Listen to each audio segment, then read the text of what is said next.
ಸುತ್ತ ದೇವರ ಫೋಟೋಗಳಲ್ಲಿ ತಲೆ ಸುತ್ತ ಒಂದು ಬೆಳಕು ತರ ಕಾಣುತ್ತೆ.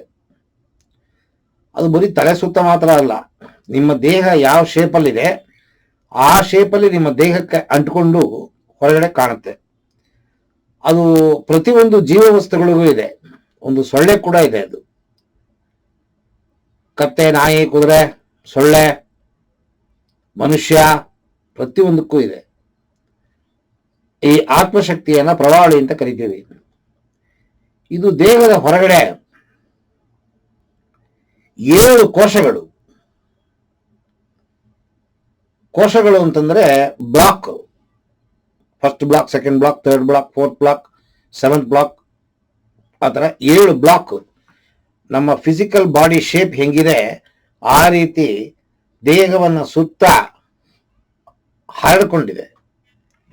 ದೇಹದಿಂದ ಒಂದು 4 ಇಂಚು ದೂರದಲ್ಲಿ ಕಾಣುತ್ತೆ. ಅದು ಯೋಗಾಭ್ಯಾಸ ಮಾಡಿ ಮಾಡಿ ಮಾಡಿ ಮಾಡಿ ಮಾಡಿ ಮಾಡಿ ಪರಿಣಿತಿ ಪಡೆದರೆ, ಧ್ಯಾನಗಳನ್ನು ಮಾಡಿ ಮಾಡಿ ಮಾಡಿ ಮಾಡಿ ಅಭ್ಯಾಸ ಆದರೆ ರಸ್ತೆಯಲ್ಲಿ ಹೋಗುವ ವ್ಯಕ್ತಿಗಳ ಆರಗಳು ನಮ್ಮ ಕಣ್ಣಿಗೆ ಕಾಣುತ್ತೆ. ಈ ಆರ ಅಂತ ಅನ್ನೋದು ಪ್ರಭಾವಳಿ. ಇಂಗ್ಲಿಷಲ್ಲಿ ಆರ, ಕನ್ನಡದಲ್ಲಿ ಪ್ರಭಾವಳಿ. ಈ ಆರ ಬಣ್ಣಗಳು, ಪ್ರತಿಯೊಂದು ಬ್ಲಾಕು ಒಂದು ಬಣ್ಣ. ಇದು ಧ್ಯಾನ ಮಾಡಿ ಮಾಡಿ ಮಾಡಿ ಮಾಡಿ ಮಾಡಿ ನೀವು ಅತಿ ಉನ್ನತ ಮಟ್ಟಕ್ಕೆ ಹೋದಾಗ ಕಾಣುತ್ತೆ. ಇದು ಸಾಧಾರಣವಾಗಿ ಯೋಗಾಭ್ಯಾಸಗಳು ಮಾಡೋರಿಗೆ ಅವರ ದೇಹದ ಸುತ್ತ ಅವರ ಹತ್ರ ನೀವು ಹೋದಾಗ ನಿಮಗೆ ಗೊತ್ತಿಲ್ಲದೇನೆ ಒಂದು ಪಾಸಿಟಿವ್ ವೈಬ್ರೇಷನ್ ನಿಮಗೆ ಸಿಗತ್ತೆ. ಕಾರಣ ಏನು ಅಂತಂದ್ರೆ, ಈ ಆಧ್ಯಾತ್ಮದ ಅಭ್ಯಾಸಗಳನ್ನು ಯಾರು ಮಾಡ್ತಾರೆ ಅವರಿಗೆ ಆತ್ಮಶಕ್ತಿ ಹೊರಗಡೆ ಹೆಚ್ಚು ಪ್ರಮಾಣದಲ್ಲಿ ಚೆನ್ನಾಗಿ ಹೊರಗಡೆ ಕಾಣುತ್ತೆ. ಈ ನಾನು ಮಾತಾಡ್ತಿದ್ದೀನಿ ಅಂತಂದ್ರೆ, ಈ ಮಾತು ಹೊರಲೋಕದಲ್ಲಿ ಬಂದು ನಿಮ್ಮ ಕಿವಿಗೆ ಬೀಳುತ್ತೆ ಅಂತಂದ್ರೆ ಇದರ ಮೂಲ ಚಕ್ರಗಳು ಮತ್ತೆ ಪ್ರಭಾವಳಿ. ನಮ್ಮ ದೇಹದಲ್ಲಿ ಆಗುವ ವೈಬ್ರೇಷನ್ಸ್ ಒಳ ಹೊರ ಎರಡುವೇ ಈ ಪ್ರಭಾವಳಿ ಮತ್ತೆ ಚಕ್ರಗಳ ಮೂಲಕವಾಗಿ ನಡೆಯುತ್ತೆ. ಈ ಚಕ್ರಗಳು ಈ ಪ್ರಭಾವಳಿ ದೇಹಕ್ಕೆ ಹತ್ತಿರದಲ್ಲಿರೋದು 7 ಕೋಶಗಳಾದರೂ ಕೂಡ 5 ಕೋಶಗಳು ಆಧ್ಯಾತ್ಮದಲ್ಲಿ ತುಂಬಾ ಇಂಪಾರ್ಟೆಂಟು. ಅನ್ನಮಯ ಕೋಶ,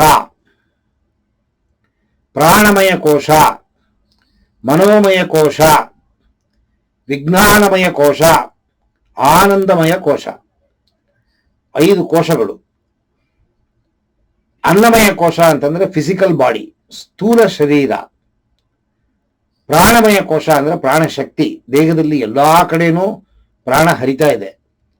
ರಕ್ತದ ಮೂಲಕವಾಗಿ ಪ್ರಾಣಶಕ್ತಿ ಎಲ್ಲಾ ಜಾಗದಲ್ಲೂ ಹರಿತಾ ಇದೆ. ಇದು ದೇಹದಲ್ಲಿ ಪ್ರಾಣಮಯ ಕೋಶ ಅಂತ ಒಂದು ಕೋಶ. ಮನೋಮಯ ಕೋಶ, ದೇಹದ ಒಳಗಡೆ ಅತಿ ಶ್ರೇಷ್ಠವಾಗಿ ಕೆಲಸ ಮಾಡ್ತಿರುವ ಅಂಗ ಯಾವುದು ಅಂತಂದ್ರೆ ಹೃದಯಕ್ಕೆ ಬಿಟ್ಟರೆ ನೆಕ್ಸ್ಟ್ ಉಸಿರಾಟ, ನಿಮ್ಮ ಲಂಗ್ಸು, ಹೃದಯ ಬಿಟ್ಟರೆ ನೆಕ್ಸ್ಟ್ ಯಾವುದು ತುಂಬಾ ಚುರುಕಾಗಿ ಕೆಲಸ ಮಾಡುತ್ತೆ ಅಂದ್ರೆ ಮನಸ್ಸು. ಇದಕ್ಕೆ ಒಂದು ಕೋಶ ಮನೋಮಯ ಕೋಶ. ವಿಜ್ಞಾನಮಯ ಕೋಶ ಬುದ್ಧಿ. ಆ ಬುದ್ಧಿಯಲ್ಲಿ 2 ಇದೆ, ಜ್ಞಾನ, ಅಜ್ಞಾನ. ಸಾಧಾರಣವಾಗಿ ಲೌಕಿಕ ಜೀವನದಲ್ಲಿ ಯಾರು ಬಾಳ್ತಾರೆ ಅವರಿಗೆಲ್ಲ ಬರೀ ಅಜ್ಞಾನ, ಸತ್ಯ ಸುಳ್ಳು ಗೊತ್ತಿಲ್ಲ. ಅದಕ್ಕೆ ಎಲ್ಲ ಏಮಾರಿಸ್ತಾರೆ, ವೇಷ ಹಾಕಿ ಏಮಾರಿಸ್ತಾರೆ. ತಲೆಗೆ ಪೇಟ ಕಟ್ಟಿ, ನಾಮ ಹಾಕೊಂಡು, ಬೊಟ್ಟಿಟ್ಕೊಂಡು, ಪಟ್ಟೆ ಬೆಳ್ಕೊಂಡು, ಬಿಳಿ ಬಟ್ಟೆ ಹಾಕೊಂಡು, ಕಾವಿ ಬಟ್ಟೆ ಉಟ್ಕೊಂಡು ಜನಗಳನ್ನ ಏಮಾರಿಸ್ತಾರೆ. ಇದು ಜ್ಞಾನ ಇಲ್ಲ ಮನುಷ್ಯನಿಗೆ. ಬೂಟಾಟಿಕೆ ಮಾಡಿದ್ರೆ ನಂಬ್ತಾರೆ ಜನ. ಯೋಗ್ಯವಾದ ಸನ್ಯಾಸಿ ರಾಮಕೃಷ್ಣ ಪರಮಹಂಸರು ನೋಡಿ, ಮೇಲುಗಡೆ ಒಂದು ತುಂಡು ಟವಲು, ಕೆಳಗಡೆ ಒಂದು ಪಂಚೆ. ರಮಣ ಮಹರ್ಷಿ ಕೋಪೆನ ಹಾಕೊಂಡು ಓಡಾಡ್ತಿದ್ರು.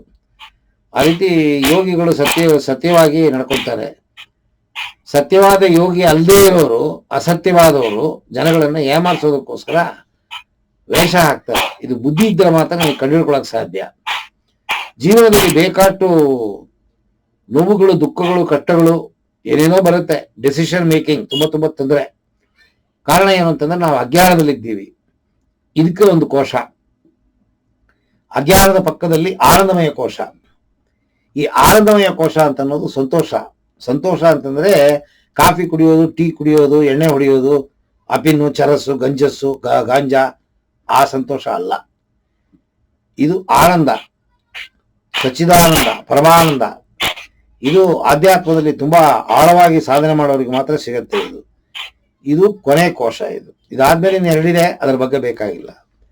ಸೊ 5 ಕೋಶಗಳು.